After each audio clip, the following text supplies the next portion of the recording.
Bonjour mes amis, il n'est pas toujours évident de recontacter son ex, surtout lorsqu'on a encore des sentiments pour cette personne. Entre ce que notre cœur nous dit d'écrire, entre le message qu'on envoie ou le coup de fil qu'on passe, et entre ce que notre ex comprend au final, il y a parfois un grand décalage. On va voir dans cette vidéo aujourd'hui quelles sont les 9 choses à ne surtout pas faire quand on contacte son ex, quelles sont les 9 erreurs les plus fréquentes. On va voir aussi pourquoi est-ce que votre cerveau vous joue des tours quand il s'agit de contacter la personne que vous aimez le plus au monde. On se retrouve juste après le jingle.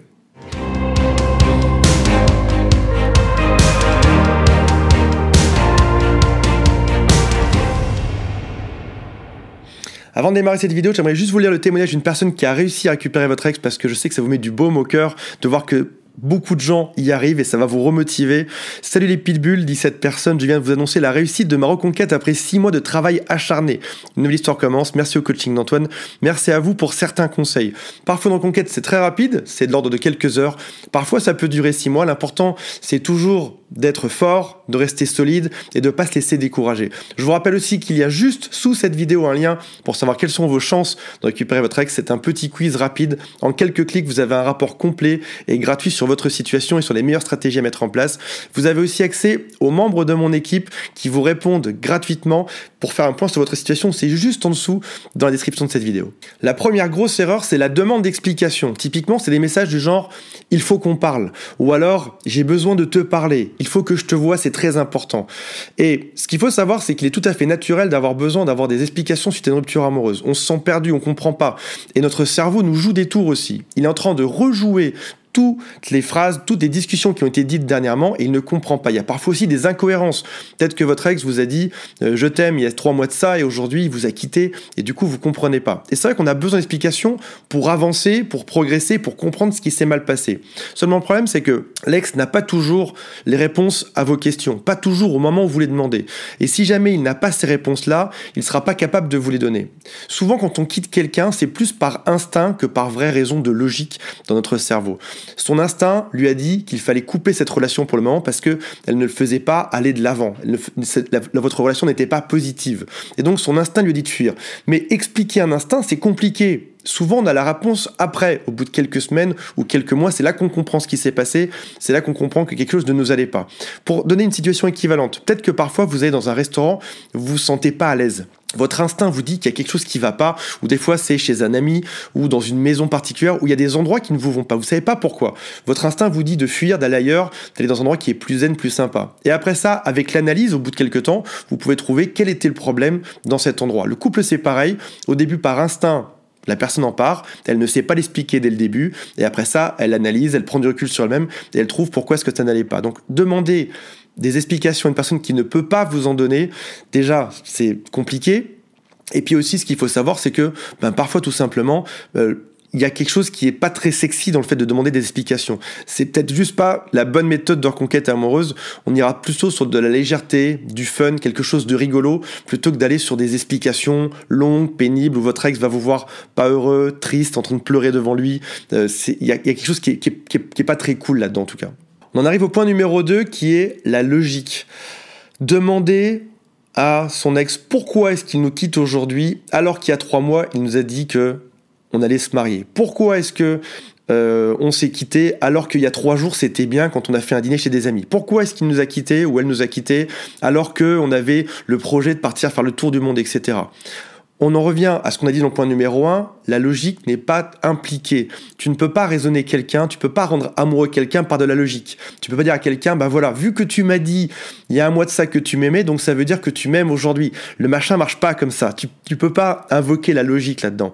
Donc on oublie en numéro 1, tout type de demande d'explication. On va y aller plutôt par de la légèreté, du fun, des choses drôles. Les gens sont extrêmement séduits par des gens qui sont drôles, fun, légers, enjoués, qui profitent de la vie, qui se marrent. Et deuxièmement, on va pas invoquer la logique parce qu'encore une fois, c'est mettre l'ex dans une drôle de situation. Confronter quelqu'un à des problèmes de logique, c'est pas agréable.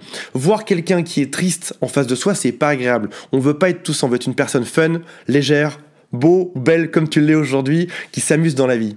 Le troisième problème que je vois fréquemment, c'est la mise sur un piédestal. En principe, on est en couple à égalité, au même niveau tous les deux. Il n'y a pas l'un des deux qui est beaucoup plus beau, beaucoup plus intelligent ou qui a beaucoup plus de pouvoir. Le couple vient du fait qu'on s'estime être à peu près au même niveau.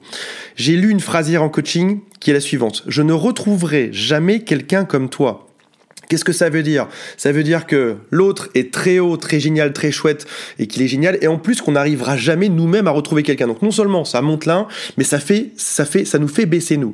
Donc on ne met pas l'autre sur un piédestal. Tu es vraiment trop beau, on avait un amour vraiment incroyable, t'es une personne géniale, t'es une personne comme si, t'es une personne pleine de sentiments, t'es une personne que j'adore, avec qui j'adore être, etc. Je sais que c'est ce qu'on pense, c'est ce que votre cerveau vous dit même aujourd'hui. Mais on se rappelle qu'on parle d'un jeu de séduction. Et dans un jeu de séduction, on ne dévoile pas toutes ces cartes. On en garde quelques-unes cachées de notre côté, sinon on perd forcément la partie de poker. Quatrième point que je vois encore beaucoup trop, malgré le nombre de fois que je n'ai parlé sur cette chaîne, ce sont les cadeaux.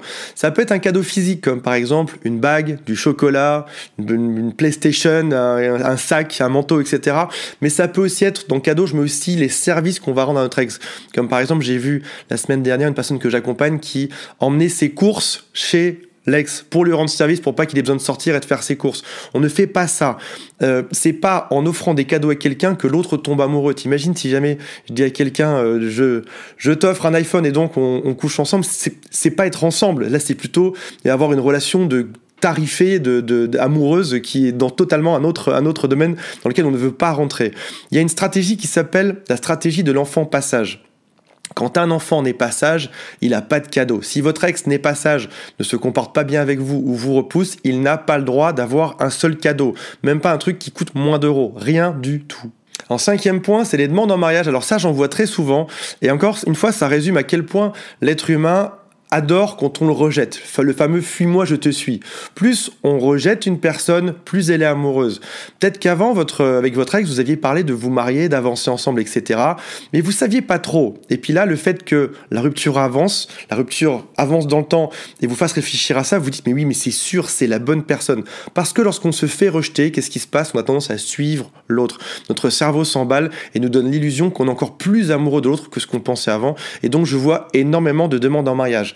Maintenant, je vais invoquer la logique dans cette situation. Est-ce que vous trouvez ça logique que quelqu'un qui nous quitte soit demandé en mariage? A priori, la réponse est non. On ne demande personne en mariage. On recommence la séduction à zéro. Peut-être pas à zéro, mais on recommence la séduction par envoyer des petits messages gentils, rigolos, fun, légers. Et tout ce qui est d'ordre sentimental, émotionnel, on va attendre quelques temps avant d'y revenir. Le sixième point, qui est quelque chose que je vois quasiment chaque jour, c'est lorsque on revient avec le fameux point corrigé. C'est ça le nom du terme, revenir avec le fameux point corrigé. Si par exemple, votre ex vous reprochait de ne pas partir suffisamment en voyage, qu'est-ce qu'on fait? On revient en disant « Coucou, je t'ai acheté des billets pour faire le tour du monde ». Si notre ex nous reprochait d'être trop jaloux, d'avoir pris trop de poids, d'être comme ci, comme ça, on revient au bout de quelques jours en essayant de corriger ce point plus vite. Et on fait « C'est bon, j'ai corrigé le point, on peut s'en mettre ensemble ». Sauf qu'en fait, l'excitation pour l'autre, la séduction de l'autre ne marche pas comme ça, c'est pas aussi immédiat. La décision de rupture amoureuse prend souvent du temps, c'est-à-dire que l'autre n'a pas décidé en une nuit de vous quitter ni de partir. On dit que il a réfléchi à se séparer de vous pendant tout le dernier tiers de la relation amoureuse.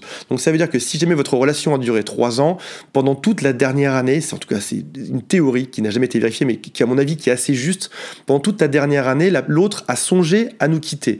Donc ça veut dire que il a peut-être mis 1 an avant de nous quitter, et nous on arrive au bout de 3 jours, la bouche en cœur en disant voilà c'est bon, j'ai changé, on va pouvoir se marier, on va pouvoir faire un tour du monde, on va pouvoir faire des bébés, tu voulais ça tellement, oui vas-y on fait des enfants maintenant, que le machin paraît gros et bizarrement l'ex recule parce que ça lui fait peur. Il se dit waouh, quand je le quitte, il accepte enfin de faire des bébés. Donc ce qu'il faut faire encore une fois, c'est ne pas revenir avec le point corrigé aussi rapidement, mais plutôt l'induire, c'est-à-dire montrer par effet de rebond qu'on a changé sur tel point. Si par exemple votre ex vous reprochait des problèmes d'engagement, ça peut être de montrer qu'on est en train de voir par exemple un psychologue pour corriger ces points-là, ou un coach. Je vous rappelle qu'il y a le lien qui est juste en dessous. Si jamais on nous reprochait de pas voyager assez, ça peut être de s'être renseigné sur des voyages ou de s'intéresser à un pays très particulièrement. De manière indirecte, montrer qu'on s'intéresse au sujet et qu'on est en train de le corriger en douceur, plutôt que d'arriver du jour au lendemain en ayant totalement fait volte-face. Parce qu'en plus, le fait de se retourner d'un coup, de changer totalement sur un sujet, ça montre qu'on n'est pas quelqu'un de fiable, ça va trop vite. Donc mieux vaut montrer qu'on est doucement en train de progresser sur ce point-là et le montrer de manière indirecte.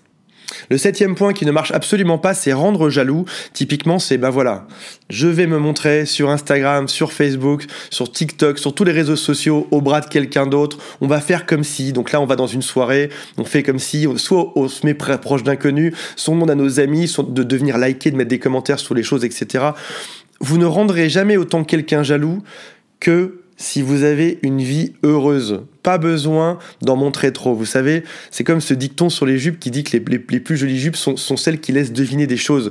Là, c'est pareil, on va laisser deviner des choses. On va laisser deviner qu'on a une vie épanouie. Si jamais votre ex vous demande si vous avez quelqu'un, dites-lui que c'est pas le cas, mais par exemple que vous avez beaucoup d'amis en ce moment, que vous rencontrez, que vous appelez beaucoup d'amis en ce moment. Que le confinement, c'est un peu délicat, mais que vous rencontrez beaucoup d'amis en ce moment.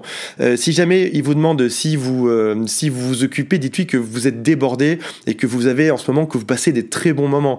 Et ça va la rendre jaloux ou la rendre jaloux parce que vous avez une vie qui est palpitante. Vous faites plein de choses dans votre vie, alors qu'on soit confiné ou pas, il y a moyen de faire plein de choses quand on est chez soi, ou de sortir, faire 1 heure de balade, ou de découvrir des nouvelles choses en 1 heure autour de chez soi. Le 8e point, c'est le chantage, négociation, menace de suicide, tout ce qui est négatif. À chaque fois que vous faites un geste, demandez-vous, est-ce que dans 1 an ou dans 10 ans, quand j'y repenserai, je serai fier de moi ou pas? Si jamais vous avez un doute dessus, attendez 1 jour ou 2 avant de mettre votre plan à exécution. Attendez. N'envoyez jamais de négatif, ça servira à rien. Le négatif ne servira pas. Je vois aussi beaucoup d'enfants qui sont pris en otage entre les 2 parents. Ou alors de gens tout simplement qui disent voilà, si jamais tu me quittes, il va se passer ci, ou tu n'auras plus accès à tel type de maison, de voiture, dont tu pourras plus voir nos copains, il se passera ça, etc. Ou alors tiens, je vais me foutre en l'air parce que j'en ai tellement marre de tout ça. Le machin ne marche pas. On n'est pas excité par quelque chose de négatif. On n'est pas excité par quelqu'un qui pleure. On n'est pas excité par quelqu'un qui fait des menaces. On n'est pas excité par quelqu'un qui veut se suicider. Ça n'ouvre rien. Au mieux, on peut avoir de la pitié, mais on peut pas se dire waouh, faut que je me remette en couple avec cette personne parce qu'il veut se suicider. Le machin n'existe pas dans aucun monde. Avant de voir le dernier point, je vous rappelle qu'il y a le quiz en dessous pour savoir quelles sont vos chances de récupérer votre ex avec un pourcentage de chance et également l'accès à mon équipe qui vous répond tous les jours pour faire un point sur votre situation. Le 9e point, c'est le spam SMS. Vous savez, c'est quand on regarde dans notre téléphone et qu'on se rend compte que finalement, c'est la colonne de droite, celle où nous on envoie des messages, où il y a beaucoup de messages et en face, il y a juste un OK, oui, non. Et on envoie 5, 10, 20 messages en essayant de faire prendre le truc, mais ça marche pas derrière. Alors on a peut-être cette image que pour allumer un feu, un brasier, il faut taper sur un silex plein de fois pour que la paille prenne feu et qu'après ça enflamme totalement le feu dans la cheminée ou dans un champ. Mais le truc c'est qu'en amour, il faut toujours respecter la règle du 1 pour 1. On envoie un SMS, on attend d'avoir une réponse. S'il n'y a pas de réponse, on laisse passer un délai et on va renvoyer un SMS, on attend une réponse. 1 pour 1, votre ex vous envoie un message, vous renvoyez un message. Votre ex vous envoie un message, vous renvoyez un message. Ça se passe comme ça. Si jamais votre ex n'a pas envie de parler, c'est que c'est juste pas le bon moment, c'est qu'il faut attendre un peu plus tard pour renvoyer un message. Donc rappelez-vous bien de ça. Et il faut également se souvenir que votre ex, de temps en temps, n'est juste pas dedans. Et c'est pas grave, c'est ok. Peut-être que votre ex a une journée difficile, peut-être que c'était pas le moment, peut-être qu'il est contrarié pour plein de raisons, c'est juste pas le moment. Et encore une fois, on va aller sur des SMS qui sont très légers, très rigolos, très fun. On reste toujours sur de la séduction qui va se développer dans le temps. On démarre léger et on va intensifier dans les émotions, les sentiments avec le temps. Voilà. Si vous avez aimé cette vidéo, mettez-moi un like, mettez-moi des commentaires en tout, ça me fera plaisir de les lire. Et on se retrouve demain pour une prochaine vidéo. Salut à tous, bye.